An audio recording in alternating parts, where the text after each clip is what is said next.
que je pourrais en tout cas, ce sera d'aller voir la mer. J'irai me balader en forêt avec une amie. Ça serait d'aller nager dans le lac qui est à côté de chez moi parce que j'y vais pour me changer les idées. Aller au restaurant avec tous mes amis. Probablement un repas en famille.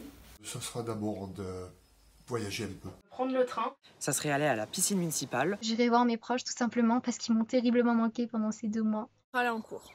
Probablement les profs. Honnêtement, je voudrais bien aller voir mes parents, mais ils habitent pas en France et ça sera très compliqué. J'irai voir en priorité ma copine. Ma meilleure amie. Sans aucune hésitation, ce seront mes 2 meilleures amies, Annelle et Carla. Mon copain ou mon père. Une amie ou bien ma marraine. Soit ma grand-mère, soit mon copain. Mon père. C'est ma mère que j'ai pas vue depuis plusieurs mois et ma cousine et ses bébés. Il y a une nouvelle vie qui se présente. Il y a bien un avant et un après. À un mal, il y a toujours un bien. Je vais arrêter de remettre à plus tard ce que je peux faire tout de suite. Ça va être simplement le port du masque puisque j'en ai jamais porté auparavant. On a pu prouver qu'en diminuant subitement nos déplacements, en faisant les choses un peu plus nous-mêmes, eh bien en fait on avait tous un rôle à jouer. Alors ça m'a donné envie de, après le confinement, faire encore plus attention à mon impact environnemental.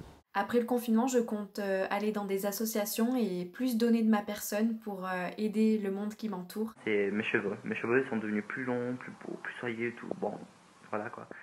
Je profiterai de mes proches parce qu'on ne sait jamais quand est-ce qu'on peut les revoir ou non, enfin tout peut arriver. Je pense que je profiterai beaucoup plus d'aller dehors. Pour moi c'était banal, je profitais pas forcément de faire les magasins, de voir mes proches ou bien de sortir tout simplement dans la rue parce que ça ne m'était pas interdit, mais pendant le confinement ça m'a quand même manqué et je pense que oui, je profiterai beaucoup plus de ces moments-là. Après le confinement, chaque activité sera quelque chose de super. On a beaucoup de liberté, de petits plaisirs.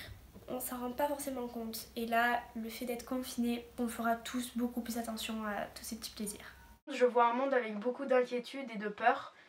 J'ai peur que les gens, quand ils se voient, ils s'éloignent et que chacun ait un peu peur des autres. On aura tous à peu près les mêmes réflexes, on fera tous attention à qui on parle, qu'est-ce qu'on voit. Tout le monde gardera un peu ses distances parce qu'ils auront peur. J'espère que ça va changer pour le climat parce que on se rend compte que dès que l'activité humaine se calme, le climat va mieux bizarrement.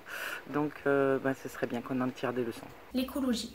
Car l'écologie a repris sa place, la nature a repris sa place et j'espère qu'on pourra la lui laisser. Cette crise sanitaire va apporter de réels changements, du moins je l'espère.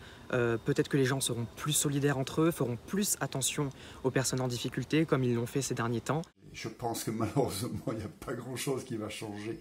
Je pense que l'amnésie va vite revenir. Le monde va repartir dans cette consommation et dans le monde du crédit.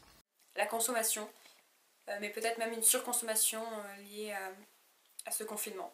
Les gens ont réalisé qu'il était important de se recentrer sur soi-même parfois et de prendre des moments précieux pour ses proches, pour sa famille. Ça a été une très grosse épreuve qui a marqué beaucoup de personnes, donc je pense que on se soutiendra plus à l'avenir, du moins je l'espère. Je me demande en fait pourquoi on rêve plus depuis le début du confinement et pourquoi on se souvient autant de nos rêves. J'espère juste que les personnes en auront profité aussi pour se poser des questions pertinentes et réfléchir. Comment la population va vivre avec ce virus? Est-ce qu'on va tous respecter les nouvelles normes d'hygiène pour éviter une nouvelle crise sanitaire? Le masque, la distanciation sociale, tout ça, on n'y est pas habitué. Ça risque d'être compliqué pour chacun de le mettre en place, mais c'est vraiment essentiel. Est-ce que si prochainement il y aurait un autre virus, une autre menace, on gérerait un peu mieux la chose? Est-ce qu'on se retrouverait en confinement encore? Ça nous a montré à quel point nous étions dépendants des autres pays, de nos concitoyens en général, et des entreprises par exemple. Voilà, cette interdépendance entre tous. Qui pouvons-nous réellement croire? Parce que y a les médias, il y a les personnes politiques et chaque personne dit ce qu'elle veut et c'est jamais pareil. Du coup, on ne sait pas trop qui croire. Comment en est-on arrivé là? Comment la race humaine peut avoir des gens assez altruistes pour sauver des vies au risque de la leur et des gens assez débiles pour stocker du papier toilette par exemple.